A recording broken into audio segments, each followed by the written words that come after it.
Halo, Assalamualaikum warahmatullahi wabarakatuh. Terima kasih untuk yang sudah datang ke channel aku.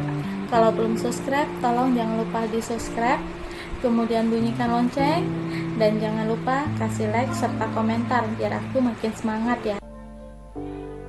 Terjerat Cinta Om-Om, Chapter 113. Membujuk istri. Isa mau ikut, ucap Alisa menangis memeluk suaminya. Jangan sayang, Prancis itu jauh, ucap Attar. Iya, Isa tahu, tapi kita naik pesawat, ucapnya dengan isak tangisnya. Alisa menangis layaknya seperti anak kecil. Attar begitu sangat panik saat melihat istrinya yang menangis hingga terseduh-seduh. Sayang, untuk sampai di sana, kita akan menghabiskan waktu lebih dari 17 jam. Kondisi Isa lagi hamil muda gini sayang. Abi takut nanti Isa kenapa-kenapa, ucap Attar yang berusaha menenangkan istrinya.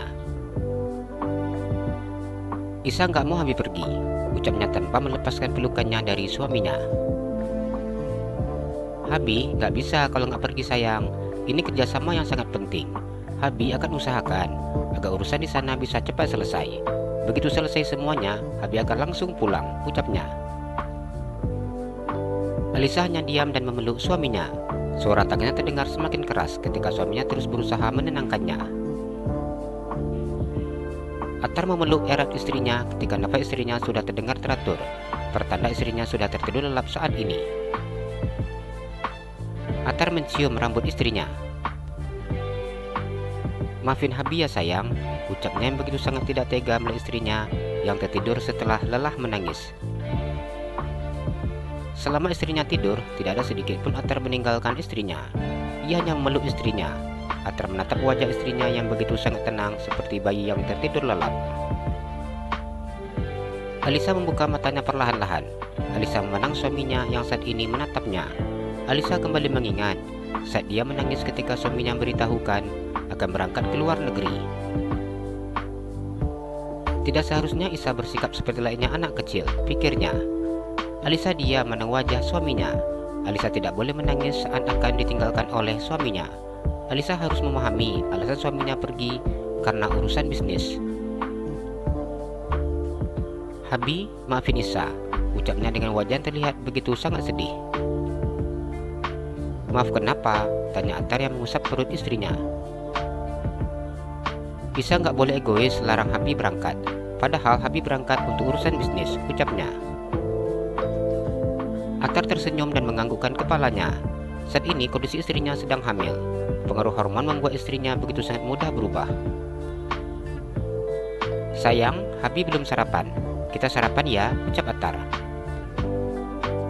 Iya Bi, Isa mau makan, ucap Alisa tersenyum memandang suaminya. Sarapan di ruang makan atau sarapan di kamar? Tanya Attar. Isa mau makan di sini aja, ucap Alisa. Alisa ingin menghabiskan seharian ini bersama dengan suaminya. Alisa tidak ingin memperlihatkan kesedihannya kepada suaminya, agar suaminya tidak berat meninggalkannya. Attar tersenyum dan mencium bibir istrinya dengan sangat lembut. Cukup lama ia mencium bibir istrinya dan kemudian melepaskannya. Abi minta pelayan antaryakan ke sini, ucapnya. Alisa menganggukkan kepalanya. Ia masih terus memeluk suaminya. Alisa menahan air matanya yang serasa akan menetes ketika memandang wajah suaminya. Alisa tidak bisa membayangkan bagaimana saat malam ia akan tidur tanpa ada suaminya di sebelahnya. Saat bangun tidak ada suara suaminya yang membangunkannya. Hanya membayangkan itu saja sudah membuat Alisa ingin menangis. Alisa memandang suaminya yang menghubungi pelayan. Alisa hanya diam sambil terus memeluk suaminya. Sebentar ya sayang, pelayan datang nganterin sarapan, ucap Attar ketika istrinya terus memeluknya. Alisa tersenyum dan melepaskan pelukannya dari suaminya. Ia duduk dan menyandarkan punggungnya di sandaran tempat tidurnya. Attar mengambil remote dan membuka pintu kamarnya. 3 orang pelayan masuk ke dalam kamarnya. Ketiga pelayan itu menata sarapan paginya di atas meja kaca. Pelayan itu keluar dari kamar setelah mengucapkan kata permisi terlebih dahulu. "Mau sarapannya di sofa atau Habib bawa ke sini?" ucapnya yang sedikit menarik hidung istrinya. "Isa, mau sarapan di sini aja," ucap Alisa dengan bibir yang maju ke depan. "Mami nggak boleh sedih. Kalau maminya sedih seperti ini, anak di dalam juga akan sedih nanti," ucap Atra mengusap perut istrinya. Alisa menganggukkan kepalanya. "Sebentar ya, Habib ambil sarapannya dulu," ucap Atra yang mencium bibir istrinya. Atra beranjak dari atas tempat tidur. Pria itu berjalan menuju sofa yang ada di dalam kamarnya. Atra mengambil bubur ayam yang berada atas meja kaca tersebut. "Mau dikasih sambal dan juga kecap sekalian," ucapnya. Alisa yang duduk di tempat tidur tersenyum dan menganggukkan kepalanya. Attar memasukkan kecap manis dan sambal ke dalam mangkuk yang berisi bubur ayam. Attar tersenyum dengan bawa mangkuk berisi bubur ayam, kek rasa pandan, dan juga coklat dan susu rasa coklat yang dibawa di dalam baki. Attar meletakkan baki tersebut di atas nakas. Pria itu mengambil mangkuk yang berisi bubur. "Isa nggak suka bubur ayamnya diaduk ya," ucap Attar selalu memperhatikan istrinya saat memakan bubur ayam. Alisa tersenyum dan menganggukkan kepalanya. Alisa mengingat sahabatnya. Bila makan bubur ayam bersama dengan Ferdi, pria itu akan mengaduk bubur ayam di mangkuknya, sedangkan Alisa memilih tidak mengaduk karena mengatakan bila diaduk tampilannya tidak menarik. "Iya, kalau diaduk itu tampilannya nggak menarik," ucapnya. Attar tersenyum. "Ini kerupuknya," ucap Atra menjepit kerupuk dengan jarinya dan meletakkan di ujung bibir istrinya. Alisa menggigit kerupuk yang ada di tangan suaminya. Alisa buka mulutnya ketika suaminya mengarahkan sendok di bibirnya. Alisa tidak mampu menahan tangisnya ketika ia menelan bubur yang ada di dalam mulutnya. Attar meletakkan mangkuk yang berisi bubur di tangannya ke atas nakas. Pria itu meluk istrinya dan biarkan istrinya menangis di pelukannya. Cukup lama Alisa menangis sambil memeluk suaminya.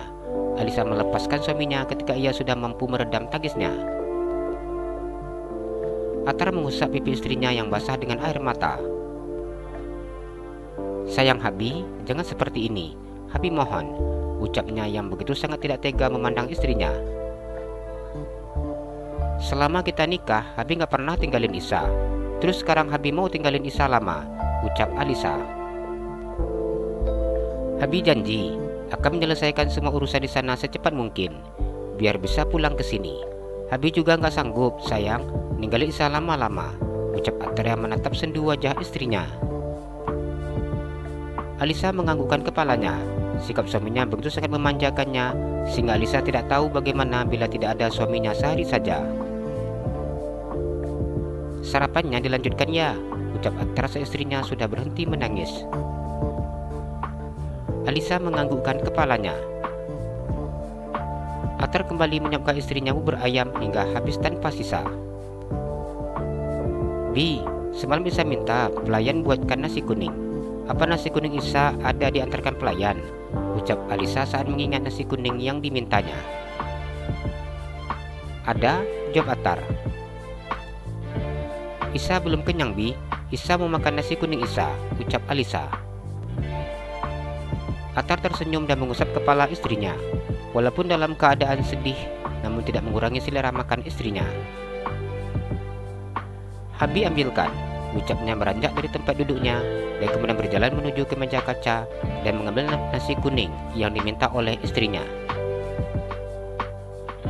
Attar begitu sangat senang ketika melihat makan istrinya yang banyak. Attar mencium bibir istrinya dan menggigit nasi yang menempel bibir istrinya tersebut. Alisa tersenyum lebar ketika suaminya makan nasi yang menempel di bibirnya. "Kok Habi makan?" ucapnya. "Iya sayang, dari satu piring nasi yang kita makan, hanya satu yang berkah. Dan karena itu, walaupun hanya satu butir tidak boleh disisakan," ucapnya memberi alasan. Alisa tertawa saat mendengar penjelasan suaminya. Ayamnya Bi, ucapnya yang meminta ayam goreng. Kenapa nggak mau ambil sendiri? Tanya Atar yang mengambil daging ayam tersebut. Alisa tersenyum dan menggelengkan kepalanya. Malas Bi, tangan nanti berminyak, ucapnya. Atar tersenyum saat mendengar jawaban istrinya. Istrinya menghabiskan nasi kuning dan ayam goreng yang ada diambilnya. Habis sarapan ya, ucapnya setelah selesai memberi istrinya sarapan. Alisa tersenyum dan menganggukkan kepalanya. Susu Isa, ucapnya. Atar mengambilkan susu yang ada di atas nakas. Atar berharap istrinya akan makan banyak seperti ini, walaupun di saat nanti dia sedang tidak ada di Indonesia.